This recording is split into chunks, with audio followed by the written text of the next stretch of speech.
گولی چلائی تو پی ٹی آئی نے خود چلائی، یہ حکومت کا کہنا ہے۔ مطلب انہوں نے اب ایک یہ حکمت عملی بنا لی ہے کہ بجائے اس کے کہ ہم سے سوال پوچھا جائے کہ گولی کیوں چلائی، گولی کا حکم کس نے دیا، کیوں لوگوں کو وہاں پر گولی چلا کر فائرنگ کر کے مارا گیا، ان کو منتشر ہی کرنا تھا تو کسی اور طریقے سے کر لیتے۔ تو پی ایم ایل این کی حکومت نے یہ ایک حکمت عملی اپنائی ہے کہ الٹا پی ٹی آئی پہ ڈال دو، اور اس میں پی ٹی آئی کے بھی اپنے کچھ لوگوں کی سہولت کاری شامل ہے، کیونکہ جب آپ کا اپنا کیس مضبوط ہو اور آپ اپنے اس مضبوط کیس پر کھڑے نہ ہوں تو پھر آپ کا وہ مضبوط کیس بھی کمزور پڑ جاتا ہے۔ اور یہی پی ٹی آئی کے وہ تمام رہنما جو باہر ہیں، انہوں نے کنفیوژن کریٹ کی، ایسی سٹیٹمنٹس دیں جس سے انہوں نے پی ایم ایل این کو حکومت کو موقع دیا۔ میں صرف کہوں گا کہ اور سب باتیں ایک طرف رکھتے ہیں، سب باتیں ایک طرف رکھتے ہیں کہ جی گولی کیا پی ٹی آئی نے چلائی یا سرکار کہتی ہے جی ہم نے نہیں چلائی۔ سرکار صرف یہ بتا دے کہ کیا 2014 میں، یہ تو رات کے اندھیرے میں ہوا نا، لائٹیں بند کر کے آپ نے واردات ڈالی، پہلے اب آپ نے تھوڑی سی اپنی اپروچ بدل لی ہے کہ جی دن کی روشنی میں نہ کرو، اجالے میں نہ کرو، اندھیرا کر کے کرو، اندھیرا کر کے تاریکی کا فائدہ اٹھاتے ہوئے واردات ڈالو۔ تو کیا 2014 میں جو ماڈل ٹاؤن لاہور میں ہوا کہ جس میں 17 جون کو 14 افراد کو شہید کیا گیا، دن دہاڑے شہید کیا گیا، ایک خاتون تھیں اس وقت، حاملہ خاتون تھیں، ان کو شہید کیا گیا، اور کس نے کیا، کس کے حکم پر کیا؟ وہ دن کی روشنی میں ہو رہا تھا، اس وقت میڈیا پر اس طرح سے قبضہ نہیں تھا، اس طرح سے میڈیا، الیکٹرانک میڈیا کو خاموش نہیں کرایا گیا تھا، اس طرح سے اس وقت 2014 میں الیکٹرانک میڈیا کمپرومائز نہیں تھا۔ جو اصل بات تھی، جو حقیقت تھی، جو حقائق تھے وہ دکھائے جاتے تھے، غلط کو غلط کہا جاتا تھا، سچ کو سچ کہا جاتا تھا، اور کسی کا دباؤ نہیں لیا جاتا تھا، تو وہ 2014 تھا۔ تب یہی الیکٹرانک میڈیا نے بتایا، اور اس وقت کے محسن نقوی صاحب اب انٹیریئر منسٹر ہیں، ان کے اپنے ٹیلی ویژن چینل نے بھی دکھایا، سٹی 42 نے دکھایا کہ کس طرح سے 2014 میں دن دہاڑے پولیس کی وردی میں ملبوس وہاں پر اہلکار موجود تھے، پولیس کے افسران موجود تھے، شدید آنسو گیس کی شیلنگ ہوئی، اور سٹریٹ فائر، ربر کی گولیاں بھی نہیں چلائی گئیں، سٹریٹ فائر کیے گئے تھے، بالکل سٹریٹ فائر کیے گئے تھے، اور یہ کیمرے کی آنکھ پر یہ سب کیپچر ہوا، سب دکھایا بھی گیا۔ اس کے بعد ایک کوشش کی گئی کہ جس طرح بعد میں ہوتا ہے کہ جی ہم نے یہ دیکھیں اسلحہ وہاں سے پکڑ لیا ہے، اور اسلحے کو ٹیبل پہ سفید رنگ کی چادر بچھا کر بڑے طریقے سے سجا کر اسلحے کو دکھایا جاتا ہے کہ یہ دیکھیں جی اسلحہ وہاں سے پکڑا گیا ہے۔ اور پھر تب بھی ایک اپروچ تھی، یہ کہا گیا کہ جی یہ تو اس کے مناج القرآن کی چھتوں سے فائرنگ ہوئی ہے، اور یہ خود ان کی فائرنگ کے نتیجے میں لوگوں کو مارا گیا ہے۔ تو اور یہ بھی کہا گیا کہ ہمارے پاس ایویڈنس بھی ہے، یہ کسی اور نے نہیں، اس وقت کے جو وزیر قانون تھے پنجاب کے رانا ثناء اللہ صاحب، انہوں نے خود یہ کہا تھا، اور میرے ساتھ ہی ایک پروگرام میں انہوں نے یہ بات کہی تھی۔ تو میں نے ان سے تب بھی یہ کہا تھا کہ جو آپ کے پاس ایویڈنس موجود ہے وہ آپ ایویڈنس دکھائیں،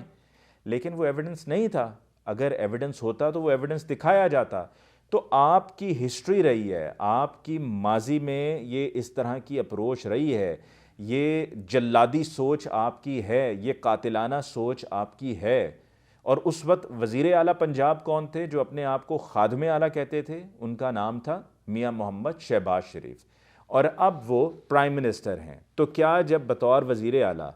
دن کی روشنی میں 14 افراد کو شہید کیا گیا، تو کیا اب رات کی تاریکی میں ان کی طرف سے یہ احکامات نہیں جاری کیے گئے ہوں گے؟ بالکل جاری کیے گئے تھے، اور وہاں پر جو لوگ میڈیا کے نمائندگان موجود تھے، جو اس طرح سے اپنے الیکٹرانک میڈیا جس ٹیلی ویژن چینل پہ ملازمت کر رہے ہیں، وہاں پر وہ اس طریقے سے بات چونکہ نہیں کر سکتے تھے، تو ان کی طرف سے اپنے اپنے سوشل میڈیا ہینڈلز پہ اشاروں میں یہ باتیں کہی گئی ہیں، اور کچھ نے کھل کر بھی کہا ہے۔ انہوں نے کہا جی سنائپر کی گولیاں چلی ہیں، اور ہماری آنکھوں کے سامنے لوگوں کو گولیاں لگی ہیں، اور وہاں پر ہماری آنکھوں کے سامنے زخمیوں کو ہسپتال لے کر جایا گیا ہے، تو گولی تو چلی۔ اور گولی ان کی طرف سے جب بتایا گیا، پوچھا گیا ان سوشل میڈیا کے لوگوں سے کہ آپ بتائیے کس نے چلائیں، تو انہوں نے کہا جی وہیں پر وردی میں ملبوس لوگ موجود تھے، اور ان کی طرف سے یہ کی گئیں۔ سرکار نے، وفاقی حکومت اس کے لیے برابر کی ذمہ دار ہے، اس کی ذمہ داری قبول کرنی ہوگی۔ مطلب اگر ہم آج نہیں کریں گے تو کیا ہوگا کہ جس طرح جو ذوالفقار علی بھٹو کے ساتھ ہوا، اور اس کے ہونے کے 2-3 صدیوں کے بعد جا کر اس طریقے سے اب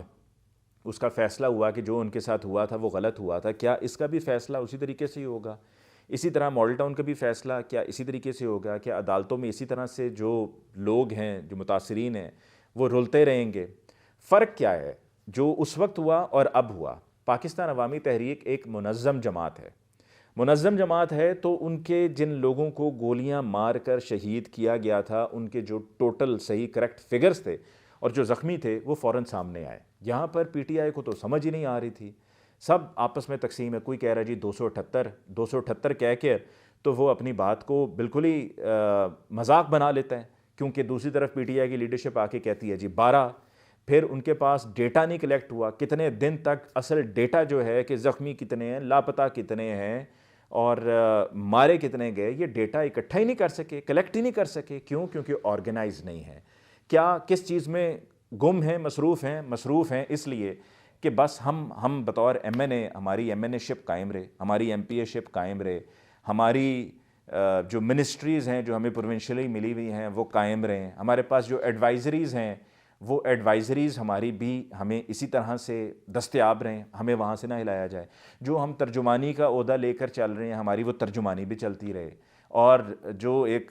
ہمیں مختلف پروگرامز میں بلایا جاتا ہے، ایک ٹھاٹ باٹ ہے، وہ بھی چلتا رہے، اور ہم اپنے اپنے گھروں میں جا کر رات کو سو جائیں، ہمیں بند کر کے جیل میں نہ بند کیا جائے۔ ہمارا لیڈر جیل میں ہے تو ٹھیک ہے، لیڈر جیل میں ہے، ہم باہر رہیں تو ہمارے لیے وہ زیادہ ضروری ہے، ہم یہ سختی نہیں جھیلنا چاہتے، ہم یہ سختی نہیں برداشت کرنا چاہتے۔ یہ ہے وہ اصل کہانی، کیونکہ آرگنائز نہیں ہے، منظم نہیں ہے، خود پی ٹی آئی کو کمزور کر رہے ہیں۔ لیکن ان کو اس چیز کے بارے میں سمجھ جانا چاہیے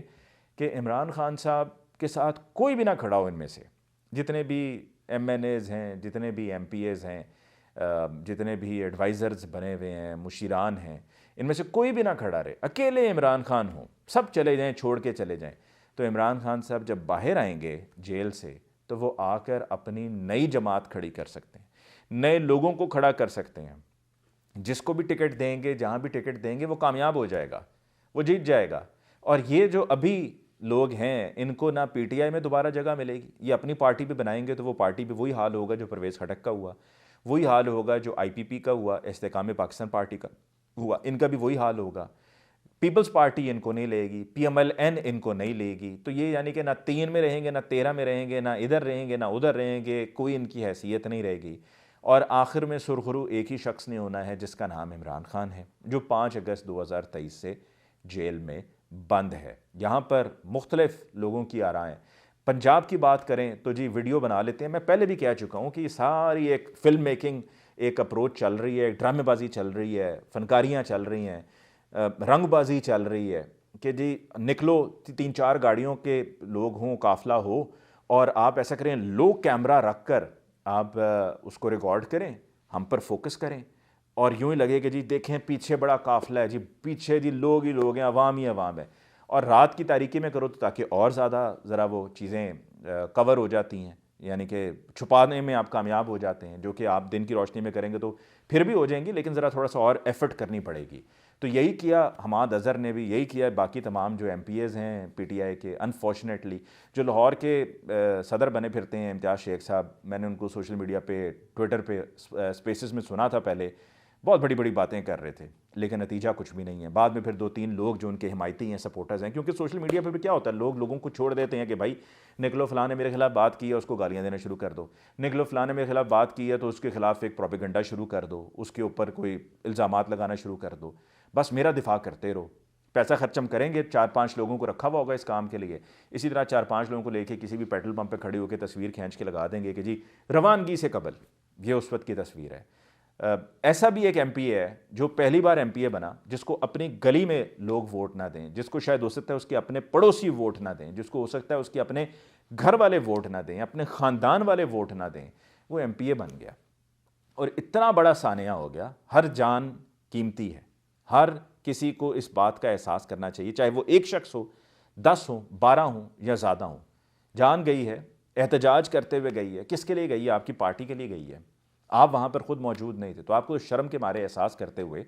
اپنے آپ کو ہر چیز سے کٹ آف کر دینا چاہیے تھا۔ ایک سوگ کا ماحول تھا، ایک سانحہ تھا،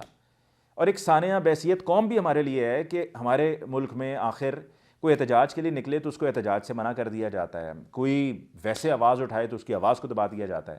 تو یہ ایک سانحہ ہی ہے جو ایک ایسے دور سے ہم گزرے ہیں جو کسی سانحے سے کم نہیں ہے، لیکن آپ اپنے معمولات زندگی کو اسی طرح سے لے کے چل رہے ہیں، آپ پر کوئی اثر نہیں پڑ رہا کہ جی ہم چلا لیں گے، کوئی فلم چلا لیں گے، ہم کہہ دیں گے جی ہم نے تو یہ کیا تھا، وہ کیا تھا، فلاں کیا تھا، ڈھمکان کیا تھا، ہمیں کوئی پوچھے گا نہیں۔